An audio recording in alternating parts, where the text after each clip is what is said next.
दोस्तों, क्या हुआ जब डीएसपी साहब साधु का भेष बनाकर पुलिस थाने पहुंचे और दरोगा ने उन्हें जेल में बंद करके लाठी से पीटा। उसके बाद डीएसपी साहब ने जो किया वह सुनकर आप सभी के रोंगटे खड़े हो जाएंगे, क्योंकि दोस्तों आज की यह जो सच्ची घटना है, यह घटना घटी थी साल 2013 में मध्य प्रदेश के एक शहर उज्जैन में। दोस्तों आज इस वीडियो को देखने के बाद आप भी यही कहेंगे कि डीएसपी साहब बहुत ही अच्छे इंसान हैं। दरअसल दोस्तों उज्जैन शहर में रवि वर्मा नाम के डीएसपी साहब अपने पद पर पदस्थापित थे। हुआ यह था कि उज्जैन धार्मिक संस्कृति का और हिंदू धर्म का एक बहुत बड़ा स्थान है, क्योंकि दोस्तों उज्जैन में दूर दूर से साधु संत आते हैं और साधु संतों का जमावड़ा वहाँ पर अक्सर लगा रहता है। एक दिन की बात है, वाराणसी से कुछ साधुओं का झुंड उज्जैन आया था। तभी कुछ पुलिस वालों ने एक साधु के साथ अपनी वर्दी की गर्मी दिखाकर पैसे मांगने का प्रयास किया था। तब वह साधु बोला कि बेटा मैं तो साधु हूँ, मेरे पास पैसे कहाँ से आएंगे, तुम मुझे पैसा क्यों मांग रहे हो। तब कुछ दरोगा थे, वह साधु का अपमान करने लग जाते हैं, साधु के ऊपर हंसने लग जाते हैं। अरे यह तो साधु है, यह तो भिखारी है, हमारी क्या मदद करेगा, चल जा यहाँ से और अब आना मत वापस। तब वह साधु पुलिस वाले को बोलता है कि बेटा तुम इतने बड़े लोग हो, तुम्हारी इतनी बड़ी प्रतिष्ठा है और तुम एक बड़े साधु से ऐसे बात कर रहे हो। तब दरोगा बोलता है कि मुझे ज्ञान मत दे, अपना काम कर, जा मंदिर में जाकर भजन और मुझे यहाँ पर अपना प्रवचन मत सुना। तब साधु चला जाता है। दोस्तों दूसरे दिन की बात है, वह साधु जब वापस उस रोड से गुजरता है तो वह दरोगा फिर से उसे परेशान करने लगता है। वह दरोगा साधु से बोलता है कि तू आज फिर आ गया, तुझे बोला था ना कि इस चौराहे पर दिखाई मत देना, जा अपने आश्रम की साइड जा और यहाँ वापस मत आना। तो वह साधु बोलता है कि बेटा तुम मुझे क्यों परेशान करते हो, मैंने तुम्हारा क्या बिगाड़ा है, मैं अपने रास्ते आता हूँ, अपने रास्ते जाता हूँ, तुम्हें क्या मज़ा आता है मुझे ऐसे परेशान करने में। तब दरोगा बोलता है कि ठीक है, अगर तू चाहता है कि मैं तुझे आज के बाद परेशान ना करूं तो मुझे 500 रुपये दे दे। तो वह साधु फिर बोलता है कि बेटा मैं 500 रुपया कहाँ से लाऊं, मुझे एक टाइम का खाना भी बड़ी मुश्किल से मिलता है और तू मुझसे 500 मांग रहा है। तो वह दरोगा फिर से उस साधु का अपमान करने लग जाता है। तब वह साधु एक दिन नाराज होकर पुलिस थाने में उस दरोगा की रिपोर्ट लिखवाने जाता है, लेकिन जो पुलिस थाने में रिपोर्ट लिखवाने वाला दरोगा रहता है वह साधु की रिपोर्ट नहीं लिखता है और साधु को धक्के मारकर वहाँ से भगा देता है और बोलता है कि आज के बाद पुलिस थाने में कदम मत रखना। अब दोस्तों यहाँ पर कहानी का एक बहुत बड़ा मोड़ आने वाला है, लेकिन उससे पहले आप सभी इस वीडियो को लाइक कर दीजिए और कमेंट बॉक्स में हमें अवश्य बताइए कि यह वीडियो आप कहां से देख रहे हैं। और दोस्तों चैनल को सब्सक्राइब जरूर कर लीजिएगा। तो दोस्तों जब साधु को पुलिस स्टेशन ले जाया जाता है तो वह साधु उस दरोगा को श्राप देकर जाता है कि देखना, जो आज मेरे साथ ऐसा बदसलूकी किया है वही सलूक एक दिन तेरे साथ होगा और तू अपनी नौकरी के योग्य नहीं रहेगा। दोस्तों साधु यह श्राप देकर वहां से निकल जाता है। फिर कुछ दिन बाद वही दरोगा वापस से उस साधु को परेशान करने लगता है और अब साधु थक गया था, हार चुका था कि वह आखिर इन सब की शिकायत किससे करें। फिर एक दिन साधु किसी दूसरे इलाके में पुलिस स्टेशन में जाता है, जहां पर रवि वर्मा नाम के डीएसपी साहब पद पर नियुक्त थे। डीएसपी साहब बहुत ही कर्तव्यनिष्ठ एवं सनातनी के साथ साथ बेहद ही ईमानदार अधिकारी थे। रवि वर्मा नाम की डीएसपी साहब जो थे वह हिंदुओं में और हिंदी संस्कृतियों में बहुत भावना रखते थे। डीएसपी साहब के दिन की शुरुआत मंदिर में दर्शन करने से होती थी और शाम का अंत भी डीएसपी साहब मंदिर में भगवान के दर्शन करने के साथ ही करते थे। अब वह जो साधु रहता है जिसे दरोगा परेशान करता था, वह साधु रवि वर्मा नाम के डीएसपी साहब के थाने में पहुंचता है रिपोर्ट लिखवाने। जब वह साधु दरोगा की रिपोर्ट लिखवाने पहुंचता है तो उसे पुलिस स्टेशन में भी रिपोर्ट लिखने वाला दरोगा बेहद बुरा बर्ताव करता है और साधु की रिपोर्ट लिखने से मना कर देता है। क्योंकि दोस्तों देखिए, पुलिस फील्ड में ऐसा होता है कि कोई भी पुलिस वाला एक दूसरे को नीचा नहीं गिराता है, क्योंकि जब पुलिस वालों को एक दूसरे से काम पड़ता ही है। अब जब साधु पुलिस स्टेशन से बाहर निकल रहा था, उसी वक्त डीएसपी साहब का पुलिस स्टेशन में आना होता है। तो डीएसपी साहब जो होते हैं वह उसे साधु के पैर छूते हैं और बोलते हैं कि क्या हुआ महाराज, आप पुलिस स्टेशन में क्यों आए हैं। तो वह साधु बोलता है कि साहब, कुछ दिन से मुझे कुछ पुलिस वाले बेहद परेशान कर रहे हैं, मेरा अपमान करते हैं, मुझे गंदी गंदी गालियाँ देते हैं, मुझसे पैसे मांगते हैं और मैं कहीं भी आता जाता हूँ तो मुझे रोक देते हैं। तब यह सुनकर डीएसपी साहब साधु को अपने केबिन में ले जाते हैं और पूरी बात और पूरी सच्चाई जानते हैं। तब डीएसपी साहब उस थाने के दरोगा को पास बुलाते हैं जो दरोगा ने एफआईआर लिखने से मना किया था। उसे अपने केबिन में बुलाते हैं और बोलते हैं कि तुमने साधु की एफआईआर क्यों नहीं लिखी। तो वह दरोगा बोलता है कि साहब, इनके पास कोई सबूत भी नहीं है और यह अच्छे से नहीं बता रहे थे, इसलिए मैंने इनकी एफआईआर नहीं लिखी। तो डीएसपी साहब के कहने पर वह दरोगा एफआईआर लिखता है और फिर लिखने के बाद डीएसपी साहब यह सोचते हैं कि आखिर वह दरोगा कौन है। तो साधु कहता है कि साहब, वह दरोगा इस वक्त उसी चौराहे पर है जिस चौराहे के पास मेरी छोटी सी कुटिया है। तो डीएसपी साहब उस साधु के साथ जाते हैं और दूर से ही उस दरोगा को देख लेते हैं जिसने साधु के साथ बुरा बर्ताव किया था। अब यह देखकर साधु और डीएसपी साहब वापस थाने चले जाते हैं। तब डीएसपी साहब सोचते हैं कि मैं इसके सामने ऐसे ही नहीं जा सकता हूँ, मुझे भी कुछ प्रूफ चाहिए, मुझे भी कुछ दिमाग लगाना पड़ेगा, क्योंकि हो सकता है कि कहीं मेरे सामने यह जो साधु महाराज बैठे हैं यह झूठ भी बोल सकते हैं, या फिर ऐसा भी हो सकता है कि यह थोड़े से बड़े हैं तो इनकी ना मानसिक स्थिति ठीक नहीं होगी। तो डीएसपी साहब यह सोचते हैं कि अब शायद मुझे ही साधु बनकर उस पुलिस थाने में जाना पड़ेगा, क्योंकि सच्चाई तो जानना पड़ेगा, क्योंकि यह सवाल हमारे कानून का है और कानून के सामने हिंदू धर्म का है। क्योंकि अगर यह सच्चाई बाहर आई कि कुछ पुलिस वाले साधु संतों को परेशान करते हैं, तो इससे पुलिस वाले की इज्जत बहुत खराब होगी, छवि बहुत खराब होगी।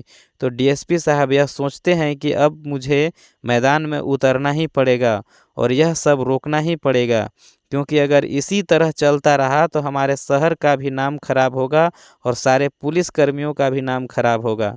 तब डीएसपी साहब साधु का भेष लेकर उसी चौराहे पर जाते हैं जिस चौराहे पर दरोगा ने साधु के साथ बुरा बर्ताव किया था। जब डीएसपी साहब साधु बनकर जाते हैं तो उस दिन वह दरोगा चौराहे पर नहीं खड़ा रहता है। तब डीएसपी साहब सोचते हैं कि यह तो चौराहे पर खड़ा है ही नहीं, अब मुझे क्या करना चाहिए। तो डीएसपी साहब उसी पुलिस थाने पहुंच जाते हैं जहां पर एफआईआर लिखने वाले दरोगा ने साधु की एफआईआर नहीं लिखी थी।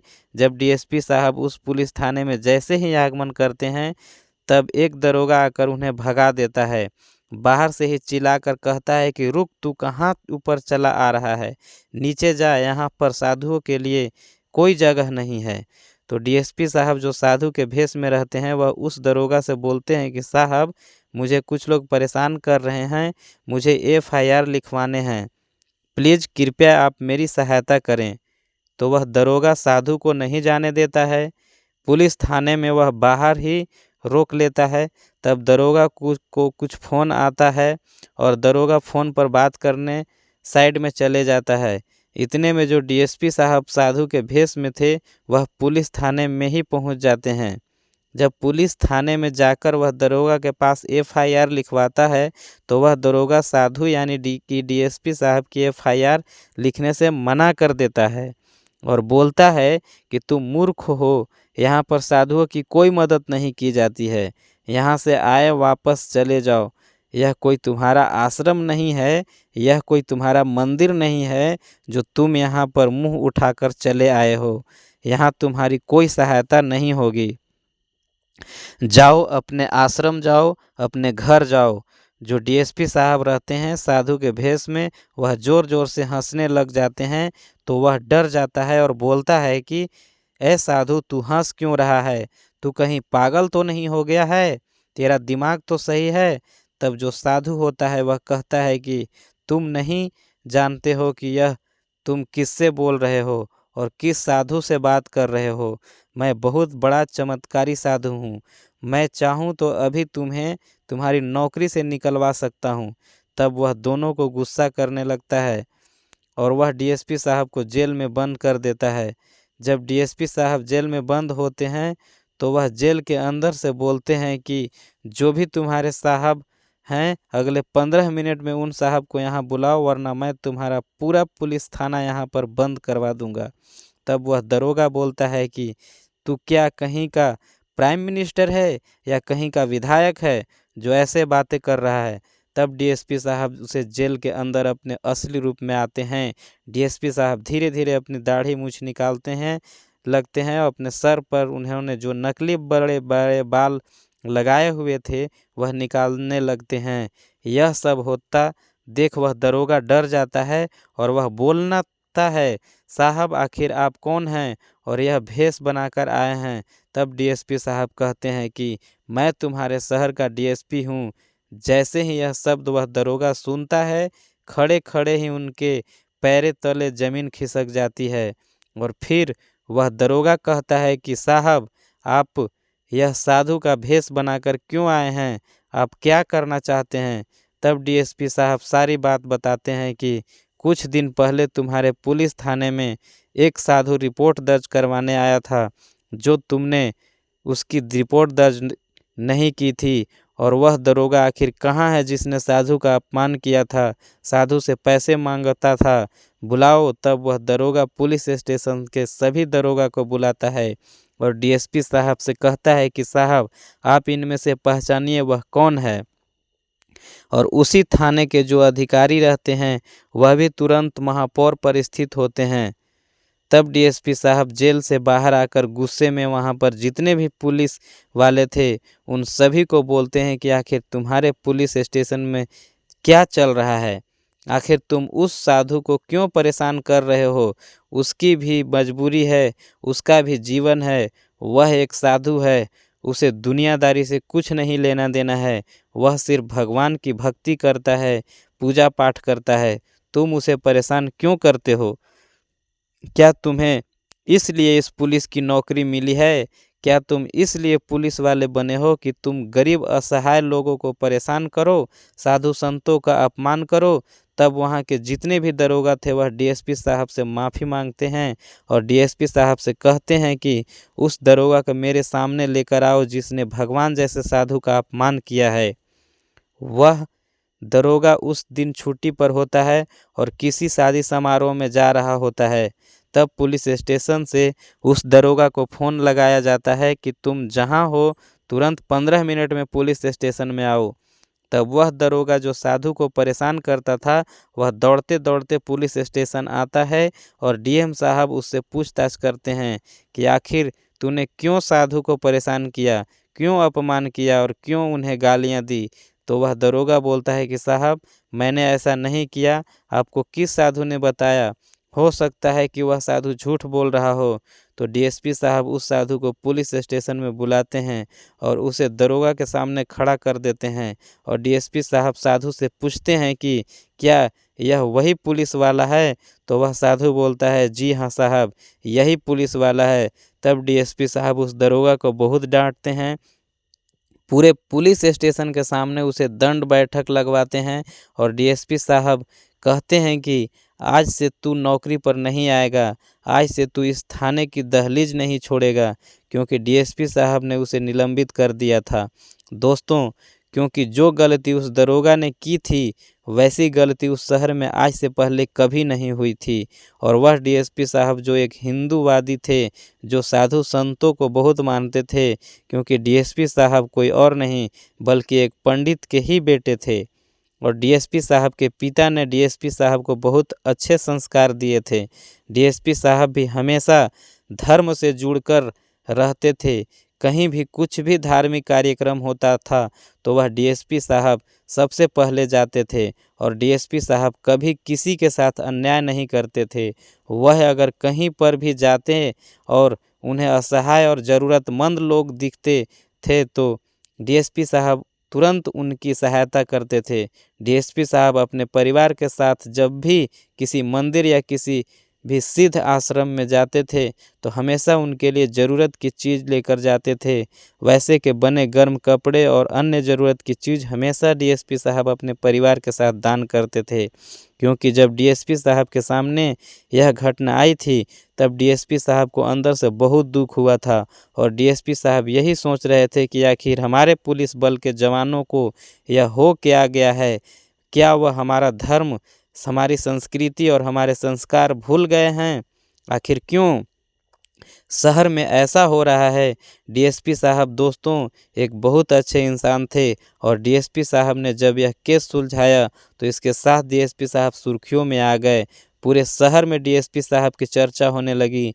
बहुत सारे लोग डीएसपी साहब का सम्मान करने पहुँचे। कोई माला पहनाकर करता था, कोई फूल देकर करता, क्योंकि डीएसपी साहब ने जो काम किया था वह काम बहुत महान काम था, और वह काम हर कोई पुलिस वाला नहीं कर पाता, क्योंकि उसे शहर के सभी पुलिस वाले साधु संतों का सम्मान नहीं करते थे।